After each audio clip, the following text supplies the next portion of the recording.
চন্দনেশে কোন নেতা আছে? বিএনপির কোন নেতা আছে?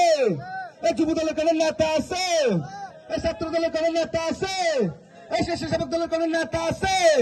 শ্রমিক দলের কোন নেতা আছে? ও সেই নেতা রহমান, তারেক তারেক তারেক রহমান বীরের বেশে, তারেক রহমান বীরের বেশে আগামী প্রধানমন্ত্রী হবে, জনগণের প্রধানমন্ত্রী হবে। সেই নেতা তারেক রহমান। চট্টগ্রাম 14 আসনে কোন নেতা আছে?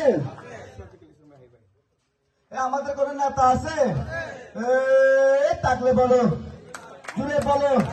14 আসনে চন্দনেশের, দিয়াকুলের, ছাত্র দলের, যুব দলের, স্বেচ্ছাসেবক দলের, রাজপথের আন্দোলনের আপনারা কাউন্ট করতেন, আপনারা কেউ বিনতি করতেন না, কথা জোরে বলেন না।